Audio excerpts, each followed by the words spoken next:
জনগণ কিন্তু আস্ত একটা মিডিয়া, প্রত্যেকটা জনগণ আস্ত একটা মিডিয়া। যদি সে সলিড হয়, আমি কি এখনই সব প্রমাণ দিয়ে দিব?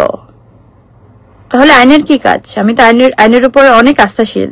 এটা তো আমার লাইফ, নিজের লাইফ। তো একটা লাইফ তো আসলে নাটক হতে পারে না, একটা সিনেমা হতে পারে না, একটা রিলের জীবনযাপন হতে পারে না। আমি কিভাবে স্টার্ট করবো বুঝতে পারছি না, সরি। যে খুব হেডিং দেখছিলেন যে গৃহকর্মীকে মারধর, শব্দ করে একটু দরজাটা চাপে দাও। মারধরের অভিযোগ নিয়ে একজন থানায় আসলে আমার নামে অভিযোগ করেছেন, যিনি কিনা দাবি করেছেন যে উনি আমার বাসার গৃহকর্মী। বিকেলের পর থেকে আমি অনেক হ্যারাস হয়েছি, শুধু ফোন কল না, নানা রকম ভাবে। যে আমি আমার গৃহকর্মীকে ফিজিক্যালি হার্ট করেছি, সামহাও তাকে আমি থাপ্পড়ই তো নাকি অন্য কিছু বলছে। বিগত জীবনযাপন আমার যদি আপনারা একটু নজর দেন তাহলে বুঝতে পারবেন যে আমি আমার কোনো আত্মীয় স্বজন নিয়ে আমার লাইফ লিড না। আমার পুরো, আমি এত চেয়েছি যে ইমোশনাল হব না, তো আমার পুরো পরিবারটাই হচ্ছে আমার স্টাফদেরকে নিয়ে, এবং বারবার আমি স্টাফদেরকে নিয়ে সমস্ত অকেশনে, স্পেশাল অকেশনে আমি সবসময় ওনাদেরকে নিয়ে লেখালেখি করতাম, বা আমার ভালোবাসা দিবস বলেন বা মাদার্স ডে, ফাদার্স ডে, যাই বলেন না কেন, আমি কিন্তু ওনাদেরকে নিয়েই লিখতাম, কারণ ওনারাই আমার পরিবার, ওনাদেরকে নিয়েই আমি থাকি। সেখানে একজন আমার গৃহকর্মী ধরেন এক মাস হয়ও নি, সে যদি আমার গৃহকর্মী দাবি করে, ঠিক আছে, তার দিক থেকে করতেই পারে, কিন্তু আমি বলবো সে আমার গৃহকর্মী না। আচ্ছা, এইগুলো তো আসলে অনেক পরে আসবে, কে আমি তার অভিযোগ, সেটাতে আমি আসলে মতামত দেব অথবা না দেব। যেহেতু একটা কমপ্লেন করা হয়েছে থানার মাধ্যমে, তো সেটা তো আইনি ব্যবস্থা, আইনি প্রক্রিয়ায় চলে গেছে, সেটা তো আইনি প্রক্রিয়ার মাধ্যমেই সমাধান হওয়াটা খুব বেশি, একটুখানি আমাকে ওয়েট করতে পারতাম না? যারা মিডিয়া কর্মী ছিলাম, তারা যে মেন্টাল টর্চারটা আমাকে আজকে দিল, যেভাবে ফলো করে ওই নিউজটা করা হলো, যেভাবে প্রত্যেকটা তার ইন্টারভিউ করা হলো, তার মানে কি এটা আমরা কি প্রিভিলেজ দিচ্ছি না আমরা মিডিয়া কর্মী হয়ে, যে কেউ যার বিরুদ্ধে যেভাবে সাধারণ জিডি করলেই সাথে সাথে এটা জাস্টিফাই হয়ে যাবে? আপনারা কথা বললে আসলে কিন্তু এটা জাস্টিফাই হয়ে যায়, আপনারা যেভাবে কথা বলেন, মানে যেভাবে কথা বলেছেন আজকে সারা দিন।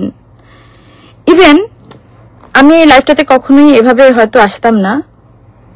আমি যদি দেখাই, আপনারা যদি একটু সার্চ করেন, প্রথম আলোর মতো, আমি নামই নেই, প্রথম আলোর মতো একটা স্টাবলিশড, তারা কিভাবে রাত 12টার সময় বা 12টা বাজার একটু আগে তারা একটা নিউজ করে, এবং দেশ টিভির মতো একটা এত বড় প্রমিনেন্ট একটা নিউজ চ্যানেল, তারা ওই মেয়ের ভয়েস সহকারে একটা নিউজ করে, এবং সেটা পুরো বাংলাদেশ দেখে, এবং আপনারা সবাই আমাকে চেনেন।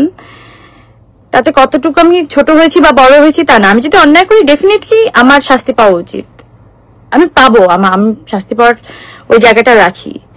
কিন্তু একটা সাধারণ ডায়েরি থেকে কিভাবে আপনি একটা অভিযোগ করতেই পারেন, যে কেউ একটা অভিযোগ করতেই পারে, সেটা প্রমাণিত হওয়ার আগে আপনি কাউকে দোষী সাব্যস্ত করতে পারেন। কিন্তু যেভাবে আজকে পুরো মিডিয়া আমাকে দোষী সাব্যস্ত করে আমার দিকে আঙুল তুলে যেভাবে নিউজ করেছে, আপনারা একটু যদি খেয়াল করেন, আমি একটু আগে আমার বড় ছেলেকে ঘুম পাড়াচ্ছিলাম, 1 ঘন্টা আগে নিউজ, পরিমণির বিরুদ্ধে গৃহকর্মী নির্যাতনের অভিযোগ, যা বলেছে পুলিশ, বা পুলিশ যা বলছে, তো পুলিশ যা বলছে সেটা কিন্তু কোনো বলাবলি নেই। পুলিশ বলছে ওই 1 লাইন নিচে 1 লাইন দিয়ে দিল, কিন্তু পুরো নিউজের মধ্যে দেখবেন ওই মেয়েকে কি বলেছে, পুরো ডেসক্রিপশনে ওই মেয়ের পুরো বক্তব্য এমন ভাবে ফলাও করে প্রচার করা হলো, যাতে যেমন ভাবে আমি একদম দোষী সাব্যস্ত হয়েই গেছি। তো এই মিডিয়া ট্রায়াল কবে বন্ধ হবে বা কেন হচ্ছে? আমি যখন জেলে গেলাম, যখন আমাকে একটা মিথ্যা অভিযোগে আমাকে অ্যারেস্ট করা হলো, তখনও যেভাবে 1 মাস ধরে 7 দিন রিমান্ড আর 20 দিন জেল, তো রিমান্ডের কথা বাদই দিলাম, সেটা কি হচ্ছে আপনারা সবাই জানেন। এই 27 দিন ধরে অন্য কোনো নিউজের কি কোনো বালাই ছিল? অন্য কোনো নিউজের কোনো কাটতি ছিল না, শুধু আমার এই নিউজটা। আজকে পরিমণি কি খেলেন, কোথায় ঘুমালেন, কম্বল দেওয়া হলো কিনা, তাকে কোন থালায় খাবার দেওয়া হলো, মানে এত নোংরা ভাবে নিউজগুলো ফলাও করা হচ্ছিল, যাতে সাধারণ আমজনতা, সাধারণ পাবলিকের মধ্যে একটা ইন্টারেস্ট ফিল হয় যে আচ্ছা কি করছে একটু দেখি, এটা নাটকীয় ব্যাপার। তো এটা আসলে তো ধরেন এটা তো আমার লাইফ, নিজের লাইফ, তো একটা লাইফ তো আসলে নাটক হতে পারে না, একটা সিনেমা হতে পারে না, একটা রিলেট জীবনযাপন হতে পারে না। তো আমি তো 10টা মানুষের মতো একটা মানুষ। তো যেটা আইনি প্রক্রিয়ায় উনি এখনো কিন্তু আমি এই এতক্ষণ ধরে লাইভ করলাম, এখন অব্দি কিন্তু কোনো অভিযোগের বিরুদ্ধে কোনো কথা বলিনি যে এটা উনি রং বলেছেন, এটা রাইট বলেছেন, আমি কিন্তু কিছুই বলিনি, এখন অব্দি বলিনি। কারণ আমি আইনের উপরে আস্থাটা রাখতে চাই বা আস্থা রেখে এসেছি বা এখনো পারছি। প্রথম আলো যে নিউজটা করেছে, আমি যদি একটু ক্লিক করি, তার মধ্যেই দেখেন, আপনারা একটু নিজেরাই দেখে নিয়েন, আমি লাইভে এত সময় নিব না হয়তো।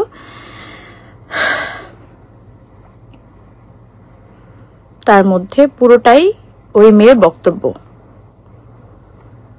ও তার মধ্যে মধ্যে আমার প্রেমের স্টোরিও দেয়া আছে, ক্লিক করলে দেখতে পারবেন। মানে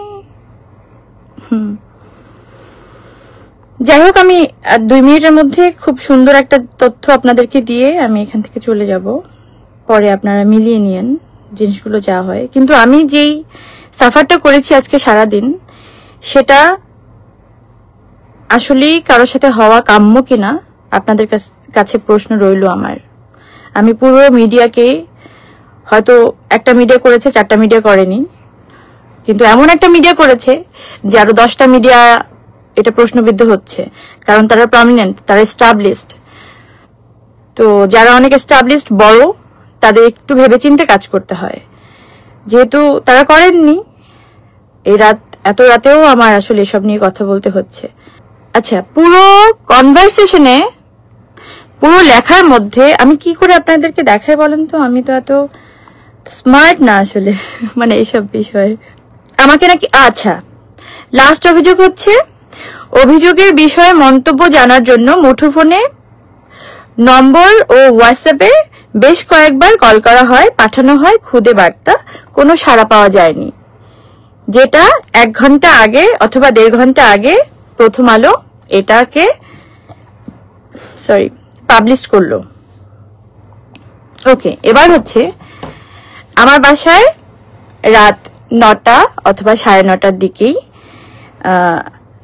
আমি যে থানার আন্ডারে থাকি ওই থানার পুলিশ যারা কর্মরত আছেন, তারা কিন্তু সবাই আমার বাসায় এসেছেন, মানে যাদের এই দায়িত্বটা ছিল, এবং তারা তাদের দায়িত্বটা পালন করেছেন। সবাইকে জিজ্ঞাসাবাদ, আমাকে জিজ্ঞাসাবাদ খুব সুন্দর করেই তারা করেছেন। তো আপনি কিভাবে এরকম একটা বড় পত্রিকা, আপনি কিভাবে নিউজ করেন? আপনি সন্ধ্যার সময় করতে পারতেন, রাতে করতে পারতেন। আপনি রাত 12টার সময় কিভাবে এই নিউজটা করেন যে তাদের সাথে আমার কোনো কথা হয়নি বা কোনো কনভারসেশন হয়নি? আমি তো আমার বাসায়, আমি কি পালিয়ে গেছি? আমি কোনো অপরাধ করেছিলাম? এখনো কিন্তু আমি এই কথাগুলো কেন আসছে আমি জানি না। মানে ধরেন এগুলো আপনারা আমাকে বাধ্য করেছেন, এগুলো কিন্তু আমি কোনো আইনি ভাবে কথা বলতে পারি না এগুলো নিয়ে, যেহেতু। আচ্ছা, আপনারা এত মিডিয়া কিভাবে জানেন যে একটা সাধারণ ডায়েরি হলো? আপনাদের মনে হয় না যে এটার মধ্যে অন্য কোনো ষড়যন্ত্র থাকতে পারে? মানে একবারও কেন মনে হলো না আপনাদের? দেখেন, কেঁচো খুঁজতে বা সাপ না বেরিয়ে যায়। আমি তো অনেক কিছু নিয়ে মুখ বুজেছিলাম বা মুখ বুজে আছি। আমি আসলে থাকতেও চাই তাই। আমার 2টা বাচ্চা, আমার এই ফ্যামিলি, আমার এই সুখ শান্তি, আমার কাজ, আমার জীবনযাপন এই নিয়েই থাকতে চাই। কিন্তু দেখেন, আমার বাসায় তো 9 বছর ধরে একজন কাজ করে। আমার যে ড্রাইভার, উনি 4 বছর ধরে আমার বাসায় কাজ করে।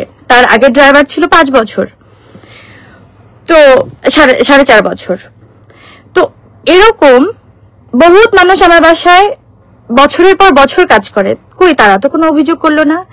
এই একটা মেয়ে কেন এই 1 মাসের মধ্যেই এসে এত অভিযোগ করলো? 1 মাসও হয়নি। আর যাকে কিনা আমি অ্যালাউ করেছি কিনা, আমার কোনো মন্তব্য আপনারা কি আসলেই পেয়েছেন? বা আমি দিতে চেয়েছিলাম, বা আমি দিয়েছি, সেটাও কি ফলো করে প্রচার করেছেন? করেননি। তো এগুলো অফ করেন, এগুলো করেন না। আমি কি এখনই সব প্রমাণ দিয়ে দিব? তাহলে আইনের কি কাজ? আমি তো আইনের উপরে অনেক আস্থাশীল। আমি জানি না এই মেয়েটা কেন এরকম করলো। আমার এখনো মনে হয় ওর চোখের দিকে তাকে যদি বলি, মানে তুমি আমার সাথে মানে তুমি এটা করলা, তো আমি ওর দিক থেকে যদি ভাবি, ও আমাদের কিভাবে তাকাবে আমি জানি না।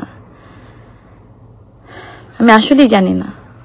এত ভালোবাসার ফল যদি এটা হয়, তাহলে এই ভালোবাসা কেউ কাউকে না বাসুক। আমি সবাইকে বলতে চাই, আমার হাতে সব প্রমাণ আছে, কিন্তু এখন আমি দিতে চাচ্ছি না। কেন জানেন?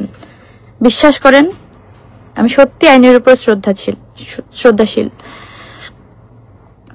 আমি সরি, আমি এই ফার্মলিং করার জন্য আমি তো এসবের জন্য প্রস্তুত ছিলাম না।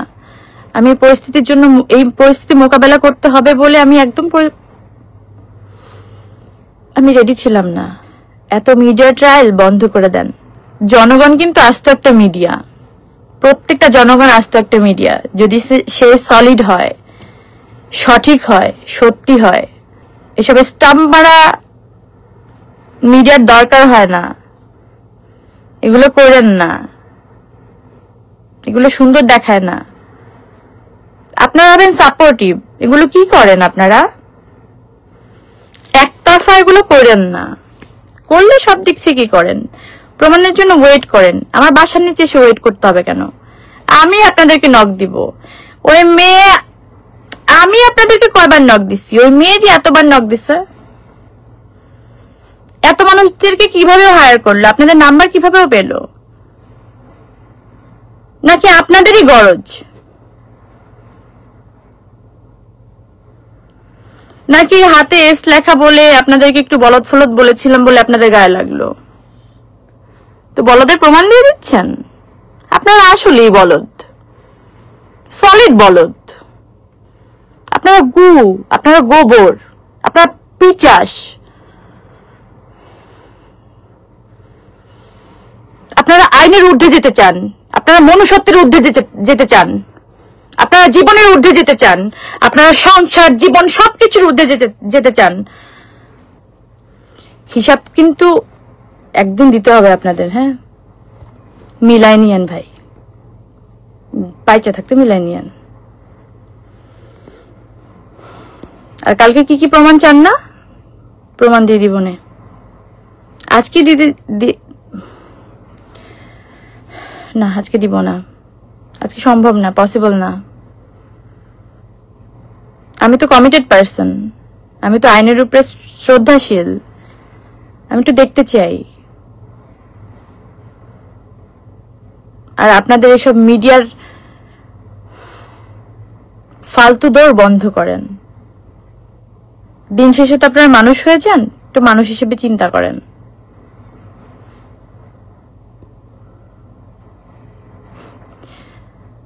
আমার পুরো